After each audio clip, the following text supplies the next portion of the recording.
बाबा bulldozer के बाद अब बाबा का तकनीकी अवतार। अब यूपी में सीएम योगी करेंगे अपराधियों पर तकनीक से बात। भागने से पहले ही हो जाएगा अपराधियों का अंतिम संस्कार।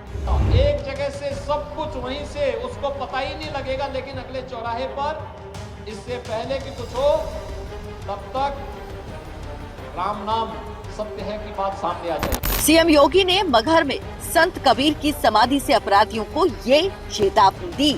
यूपी में अपराधियों पर नकेल कसने के लिए सरकार ने सख्त कानून तो बनाए ही हैं, लेकिन अब तकनीक की मदद भी ली जा रही है। इसके लिए integrated command and control centre ICCC बनाया गया है, जहां से बैठकर शहर की निगरानी होगी।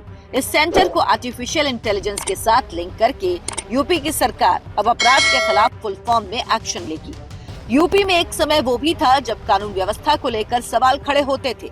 उद्योगपति प्रदेश में निवेश करने से डरते थे और व्यापारियों को दिक्कत होती थी। लेकिन योगी आदित्यनाथ के मुख्यमंत्री बनने के बाद यूपी की तस्वीर बदल गई है और योगी सरकार अपराध के खिलाफ जीरो टॉलरेंस नीति पर काम कर रही है। योगी सरकार के कार्यकाल में जिस तरह से यूपी की कानून व्यवस्था दुरुस्त हुई है, उसके बाद न सिर्फ राज्य में कानून का राज कायम हुआ, बल्कि निवेश भी बढ़ा है। निवेश के अवसर बढ़ने से जो लोग रोजी रोटी के लिए दूसरे राज्यों में गए थे, अब उनको अपने ही शहर में रोजगार मिल रहा है। 2017 में योगी के मुख्यमंत्री बनने के बाद से ही प्रदेश सरकार के लिए कानून व्यवस्था सर्वोपरि है। यही वजह है कि अपराध को लेकर योगी की जीरो टॉलरेंस नीति के कारण यूपी में अपराधियों की रूह कांपती है।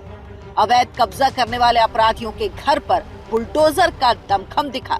उपद्रव करने वालों और पब्लिक प्रॉपर्टी को नुकसान पहुंचाने वालों से हर्जाना वसूलना बहुत असरदार साबित हुआ।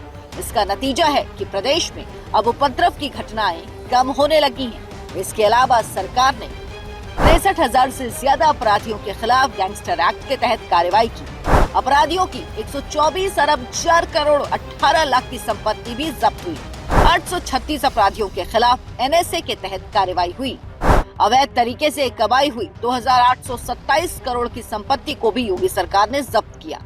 2017 में योगी सरकार बनने के बाद से अब तक 194 अपराधी मुठभेड़ में मारे गए। जनवरी 2020 से 15 दिसंबर 2023 तक यूपी के 68 माफियाओं और उनके गैंग के सदस्यों की 3,758 करोड़ से ज्यादा की अवैध संपत्ति या तो जब्त की गई या उस पर बुलडोजर चला। 20 मार्च 2017 से 15 दिसंबर 2023 तक 194 अपराधी मुठभेड़ में मारे गए और 5,942 घायल हुए। 20 मार्च 2017 से 10 दिसंबर 2023 तक 25,000 के इनामी 16,014 अपराधी, 25 से 50,000 के इनामी 1,633 अपराधी, 50,000 से अधिक के इनामी 190 अपराधी गिरफ्तार करके जेल भेजे गए। इनकी कुल संख्या 17,837 है। यूपी पुलिस को बाहुबलियों, अपराधियों, माफियाओं के लिए सरकार ने खुली छूट दे दी है। लेकिन ऐसा नहीं कि सिर्फ अपराधियों का नुकसान हुआ है। इन कार्रवाई में अब तक पुलिस बल के 16 जवान भी शहीद हुए, जबकि 1505 पुलिसकर्मी घायल हुए। इसके अलावा भी राज्य में कई तरह के ऑपरेशन चलाए जा रहे। Operation Majnu, operation giraffe, operation दृष्टि से लेकर ऑपरेशन त्रिनेत्र और ऑपरेशन लंगड़ा तक अभियान चलाए गए। यूपी में तो एक दौर ऐसा आ गया कि अपराधी अपनी जान बचाने के लिए खुद थाने में जाकर सरेंडर करने लगे थे। अपराध के पीड़ितों को जल्द न्याय दिलाने के लिए यूपी सरकार ने ऑपरेशन कन्विक्शन की शुरुआत की थी, जिसमें रेप, हत्या, लूट, डकैती, धर्मांतरण और गोकशी जैसे 20 अपराध शामिल थे। इस ऑपरेशन के तहत अपराधियों को जांच खत्म होने के 30 दिन में सजा दिलाने की बात कही गई थी। उत्तर प्रदेश में महिलाओं की सुरक्षा को लेकर योगी सरकार खास तौर पर काम कर रही है। सरकार ने अपने राज्य में यौन उत्पीड़न, पॉक्सो अधिनियम, लव जिहाद और धर्म परिवर्तन जैसे अपराध पर लगाम लगाने के लिए सख्त कानून बनाए हैं और जल्द से जल्द कार्रवाई भी सुनिश्चित की है। योगी सरकार के इस कदम से अब राज्य की महिलाओं में आत्मविश्वास बढ़ा है।